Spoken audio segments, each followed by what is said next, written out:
ನಮಸ್ಕಾರ. Organic chemistry ಅಂದ್ರೆ ಅಬ್ಬಬ್ಬಾ ಬರೀ ರಿಯಾಕ್ಷನ್ಸ್ ಅಲ್ವಾ?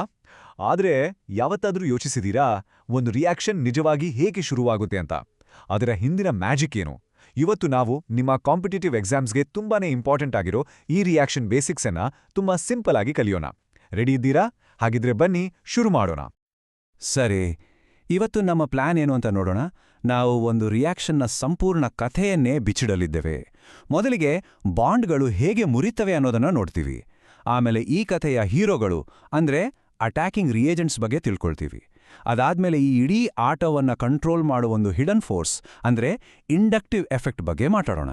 ಕೊನೆಗೆ ಇದೆಲ್ಲವನ್ನು ಒಟ್ಟಿಗೆ ಸೇರಿಸಿ ಒಂದು ಕ್ಲಿಯರ್ ಪಿಕ್ಚರ್ ತಗೊಳ್ಳೋಣ. ಸಿಂಪಲ್ ಅಲ್ವಾ?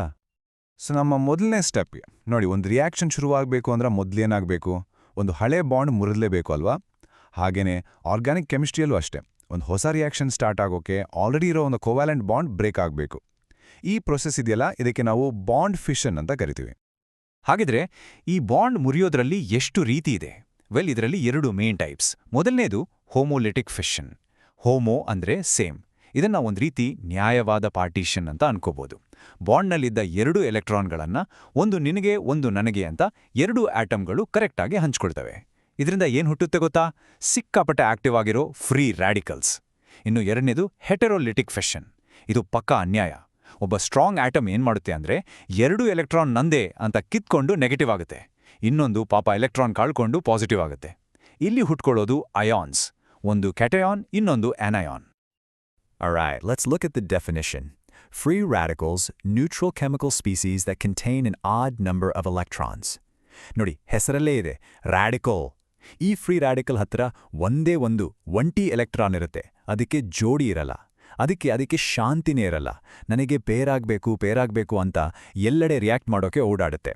ಅದಕ್ಕೆ ಇವುಗಳು ಸಿಕ್ಕಾಪಟ್ಟೆ ರಿಯಾಕ್ಟಿವ್ ಮತ್ತು ತುಂಬಾನೇ ಫಾಸ್ಟ್ ಆಗಿ ರಿಯಾಕ್ಷನ್ನಲ್ಲಿ ಭಾಗವಹಿಸ್ತವೆ. ಓಕೆ, ಸೊ ಬಾಂಡ್ ಬ್ರೇಕ್ ಆಯ್ತು ಅಂದ್ರೆ ಸ್ಟೇಜ್ ರೆಡಿ ಆಯ್ತು. ಈಗ ಯಾರು ಬರ್ತಾರೆ? ರಿಯಾಕ್ಷನ್ನ ಅಸಲಿ ಹೀರೋಗಳು.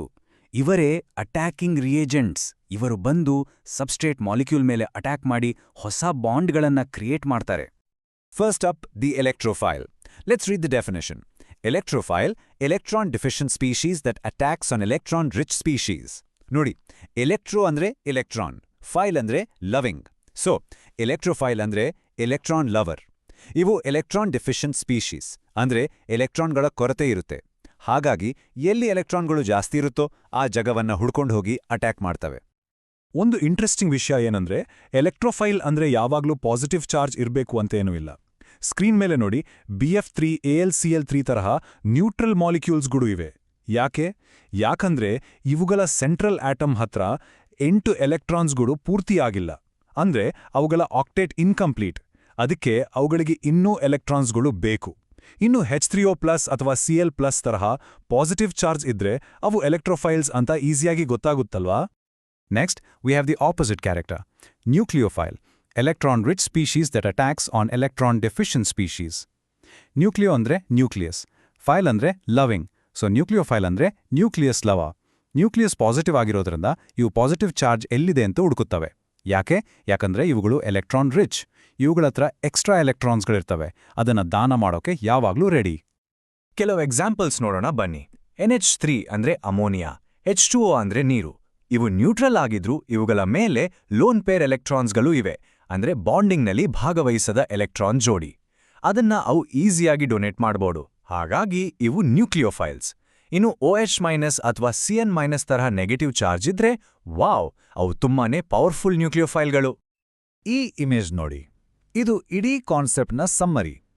ನೋಡಿ, ಎಲೆಕ್ಟ್ರಾನ್ ರಿಚ್ ನ್ಯೂಕ್ಲಿಯೋಫೈಲ್ ತನ್ನ ಎಲೆಕ್ಟ್ರಾನ್ ಪೇರ್ ಜೊತೆ ಬಂದು ಎಲೆಕ್ಟ್ರಾನ್ ಡಿಫಿಷಿಯಂಟ್ ಎಲೆಕ್ಟ್ರೋಫೈಲ್ ಮೇಲೆ ಅಟ್ಯಾಕ್ ಮಾಡ್ತಾ ಇದೆ. ಆ ಬಾಣದ ಗುರುತು ತುಂಬಾ ಇಂಪಾರ್ಟೆಂಟ್. ಅದು ಯಾವಾಗ್ಲೂ ಎಲೆಕ್ಟ್ರಾನ್ಗಳ ಮೂವ್ಮೆಂಟನ್ನ ತೋರಿಸುತ್ತೆ, ಅಂದ್ರೆ ನ್ಯೂಕ್ಲಿಯೋಫೈಲ್ನಿಂದ ಎಲೆಕ್ಟ್ರೋಫೈಲ್ ಕಡೆಗೆ. ಈ ಅಟ್ಯಾಕ್ನ ಪರಿಣಾಮವೇನು? ಒಂದು ಹೊಸ ಕೋವೆಲೆಂಟ್ ಬಾಂಡ್ ಫಾರ್ಮ್ ಆಗುತ್ತೆ. ಸರಿ, ನ್ಯೂಕ್ಲಿಯೋಫೈಲ್, ಎಲೆಕ್ಟ್ರೋಫೈಲ್ ಬಗ್ಗೆ ಗೊತ್ತಾಯ್ತು. ಆದರೆ ಒಂದು ದೊಡ್ಡ ಪ್ರಶ್ನೆ ಇದೆ. ಒಂದು ಮಾಲಿಕ್ಯೂಲ್ನಲ್ಲಿ ಯಾವುದು ಎಲೆಕ್ಟ್ರಾನ್ ರಿಚ್ ಸೆಂಟರ್, ಯಾವುದು ಎಲೆಕ್ಟ್ರಾನ್ ಪೋರ್ ಸೆಂಟರ್ ಅಂತ ಡಿಸೈಡ್ ಮಾಡೋದು ಯಾರು? ಅಟ್ಯಾಕ್ ಎಲ್ಲಿ ನಡಿಬೇಕು ಅಂತ ಡೈರೆಕ್ಟ್ ಮಾಡೋದು ಯಾರು? ಆ ಹಿಡನ್ ಫೋರ್ಸ್ನ ಹೆಸರೇ inductive effect. Let's read the formal definition. Inductive effect. displacement of sigma electrons along a saturated carbon chain, whenever an electron withdrawing or donating group is present at the end of the chain. Okay, ಸ್ವಲ್ಪ complex ಅನ್ಸ್ಬೋದು. ಇದನ್ನೇ simple ಮಾಡೋಣ. ಒಂದು carbon chain ಅನ್ನ ಕೈ ಹಿಡಿದು ನಿಂತಿರೋ ಜನರ ಒಂದು ಸಾಲು ಅಂತ ಇಮ್ಯಾಜಿನ್ ಮಾಡ್ಕೊಳ್ಳಿ. ಆ ಸಾಲಿನ ಒಂದು ತುದಿಗೆ ಒಬ್ಬ ತುಂಬ ಸ್ಟ್ರಾಂಗ್ ವ್ಯಕ್ತಿ ಬಂದು ಪಕ್ಕದವನ ಕೈಯನ್ನ ಎಳೆದ್ರೆ ಏನಾಗುತ್ತೆ? ಆ ಎಫೆಕ್ಟ್ ಇಡೀ ಸಾಲಿನಲ್ಲಿ ಸ್ವಲ್ಪ ಟ್ರಾನ್ಸ್ಫರ್ ಆಗುತ್ತೆ ಅಲ್ವಾ? ಇಂಡಕ್ಟಿವ್ ಎಫೆಕ್ಟ್ ಕೂಡ ಹಾಗೇನೆ. ಚೈನ್ನ ತುದಿಯಲ್ಲಿರುವ ಒಂದು ಆಟಮ್ ಅಥವಾ ಗ್ರೂಪ್ ಸಿಗ್ಮಾ ಬಾಂಡ್ನ ಎಲೆಕ್ಟ್ರಾನ್ಗಳನ್ನು ತನ್ನ ಕಡೆಗೆ ಎಳೆಯುತ್ತೆ ಅಥವಾ ದೂರ ತಳ್ಳುತ್ತೆ. ಇದೊಂದು ಪರ್ಮನೆಂಟ್ ಎಫೆಕ್ಟ್.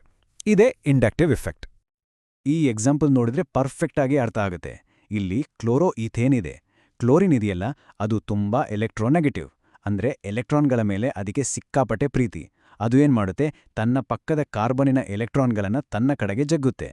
ಇದರಿಂದ ಕ್ಲೋರಿನ್ ಮೇಲೆ partial negative charge delta minus ಬರುತ್ತೆ, ಮತ್ತೆ ಆ ಕಾರ್ಬನ್ ಮೇಲೆ partial positive charge delta plus ಬರುತ್ತೆ. ಈಗ ಆ ಕಾರ್ಬನ್ ಏನ್ ಮಾಡುತ್ತೆ? ತಾನು ಎಲೆಕ್ಟ್ರಾನ್ ಕಳ್ಕೊಂಡೇನಲ್ಲ ಅಂತ ತನ್ನ ಪಕ್ಕದ ಕಾರ್ಬನಿಂದ ಸ್ವಲ್ಪ ಎಲೆಕ್ಟ್ರಾನ್ ಎಳೆಯೋಕೆ ಟ್ರೈ ಮಾಡುತ್ತೆ. ಸೊ ಈ ಎಫೆಕ್ಟ್ ಚೈನ್ನಲ್ಲಿ ಮುಂದೆ ಹೋಗುತ್ತೆ. ಆದರೆ ನೆನ್ಪಿಡಿ, ದೂರ ಹೋದಾಗೆ ಈ ಎಫೆಕ್ಟ್ ಕಡಿಮೆ ಆಗುತ್ತೆ. ಈಗ ಇಂಪಾರ್ಟೆಂಟ್ ವಿಷಯ ಏನ್ ಗೊತ್ತಾ? ಆ ಮೊದಲ ಕಾರ್ಬನ್ ಪಾಸಿಟಿವ್ ಆಗಿದ್ರಿಂದ ಈಗ ಒಂದು ನ್ಯೂಕ್ಲಿಯೋಫೈಲ್ ಬಂದ್ರೆ ಅದು ಎಲ್ಲಿ ಅಟ್ಯಾಕ್ ಮಾಡುತ್ತೆ? ಕರೆಕ್ಟ್, ಆ ಪಾಸಿಟಿವ್ ಕಾರ್ಬನ್ ಮೇಲೆ. ನೋಡಿ ಇಂಡಕ್ಟಿವ್ ಎಫೆಕ್ಟ್ ಹೇಗೆ ಅಟ್ಯಾಕಿಂಗ್ ಸೈಟನ್ನು ಕ್ರಿಯೇಟ್ ಮಾಡ್ತು ಅಂತ. ಸರಿ, ಈ ಇಂಡಕ್ಟಿವ್ ಎಫೆಕ್ಟ್ನಲ್ಲಿ 2 ಟೈಪ್ಸ್ ಅಥವಾ 2 ಟೀಮ್ಸ್ ಅನ್ಕೋಬಹುದು. ಮೊದಲನೇದು -I ಎಫೆಕ್ಟ್ ಟೀಮ್, ಅಂದ್ರೆ -I. ಇವರು ಎಲೆಕ್ಟ್ರಾನ್ ವಿತ್ಡ್ರಾಯಿಂಗ್ ಗ್ರೂಪ್ಸ್, ಅಂದ್ರೆ ಎಲೆಕ್ಟ್ರಾನ್ಗಳನ್ನ ಚೈನ್ನಿಂದ ಹೊರಗೆಳೆಯುವವರು. NO2, CN, ಹ್ಯಾಲೋಜನ್ಗಳು ಇವರೆಲ್ಲ ಈ ಟೀಮ್ನ ಸ್ಟಾರ್ ಪ್ಲೇಯರ್ಸ್. ಇನ್ನು ಎರಡನೇ ಟೀಮ್ +I ಎಫೆಕ್ಟ್ ಟೀಮ್, ಅಂದ್ರೆ +I. ಇವರು ಎಲೆಕ್ಟ್ರಾನ್ ಡೊನೇಟಿಂಗ್ ಗ್ರೂಪ್ಸ್. ಇವರು ಎಲೆಕ್ಟ್ರಾನ್ಗಳನ್ನ ಚೈನ್ಗೆ ತಳ್ಳುತ್ತಾರೆ, ದಾನ ಮಾಡ್ತಾರೆ. ಮಿಥೈಲ್, ಈಥೈಲ್ ಅಂದ್ರೆ ಅಲ್ಕೈಲ್ ಗ್ರೂಪ್ಸ್ ಎಲ್ಲವೂ ಈ ಟೀಮ್ನ ಸದಸ್ಯರು. ಸರಿ, ನಾವು ಈಗ ಬೇರೆ ಬೇರೆ ಪೀಸುಗಳನ್ನ ನೋಡಿದ್ವಿ. ಬನ್ನಿ ಈಗ ಇದೆಲ್ಲವನ್ನು ಒಟ್ಟಿಗೆ ಸೇರಿಸಿ ಒಂದು ರಿಯಾಕ್ಷನ್ ಹೇಗೆ ನಡೆಯುತ್ತೆ ಅನ್ನೋ ಕಂಪ್ಲೀಟ್ ಪಿಕ್ಚರ್ ನೋಡೋಣ. ಸೊ ಒಂದು ರಿಯಾಕ್ಷನ್ನ ಸ್ಟೋರಿ ಹೇಗಿರುತ್ತೆ? 3 ಸ್ಟೆಪ್ಸ್. Step 1 bond fission. ಹಳೆ ಬಾಂಡ್ ಮುರಿದು ರಿಯಾಕ್ಟಿವ್ ಸ್ಪೀಶೀಸ್ ರೆಡಿಯಾಗುತ್ತೆ. Step 2 reagent attack. Electron rich nucleophile electron poor electrophile ಮೇಲೆ ಅಟ್ಯಾಕ್ ಮಾಡುತ್ತೆ. Step 3 electronic effects. ಅಟ್ಯಾಕ್ ಎಲ್ಲಿ ನಡಿಬೇಕು, ಹೇಗೆ ನಡಿಬೇಕು ಅನ್ನೋದನ್ನ ಇಂಡಕ್ಟಿವ್ ಎಫೆಕ್ಟ್ಸ್ ತರಹದ ಎಫೆಕ್ಟ್ಗಳು ಗೈಡ್ ಮಾಡುತ್ತವೆ. ಅಷ್ಟೇ. ಈ 3 ಸ್ಟೆಪ್ಸ್ ಅರ್ಥ ಆದರೆ ಆರ್ಗ್ಯಾನಿಕ್ ಕೆಮಿಸ್ಟ್ರಿ ತುಂಬಾ ಈಸಿ ಆಗುತ್ತೆ. ಸರಿ, ಇವತ್ತಿನ ಕ್ಲಾಸ್ ಮುಗಿಯೋಕ್ ಮುಂಚೆ ನಿಮ್ಗೊಂದು ಚಿಕ್ಕ ಬ್ರೈನ್ ಸ್ಟಾರ್ಮಿಂಗ್ ಕ್ವೆಶ್ಚನ್. ನಾವು -I ಎಫೆಕ್ಟ್ ಅಂದ್ರೆ ಎಲೆಕ್ಟ್ರಾನ್ ಎಳೆಯೋದು ಅಂತ ನೋಡಿದ್ವಿ ಅವಾ? ಹಾಗಿದ್ರೆ CH3COOH ಅಂದ್ರೆ ಅಸಿಟಿಕ್ ಆಸಿಡ್ನಲ್ಲಿ ಈ ಎಲೆಕ್ಟ್ರಾನ್ ಎಳೆಯೋ ಎಫೆಕ್ಟ್ ಅದರ ಆಸಿಡಿಟಿನ ಅಂದ್ರೆ ಆಮ್ಲೀಯತೆಯನ್ನ ಜಾಸ್ತಿ ಮಾಡ್ತಾ ಅಥವಾ ಕಮ್ಮಿ ಮಾಡ್ತಾ? ಸ್ವಲ್ಪ ಯೋಚನೆ ಮಾಡಿ, ನಿಮ್ಮ ಅನಿಸಿಕೆಯನ್ನ ಕೆಳಗೆ ಕಾಮೆಂಟ್ಸ್ನಲ್ಲಿ ತಿಳಿಸಿ. ನಾವು ನಮ್ಮ ಮುಂದಿನ ಸೆಷನ್ನಲ್ಲಿ ಇದರ ಬಗ್ಗೆ ಖಂಡಿತ ಮಾತಾಡೋಣ. ಅಲ್ಲಿವರೆಗೂ keep practising and keep learning.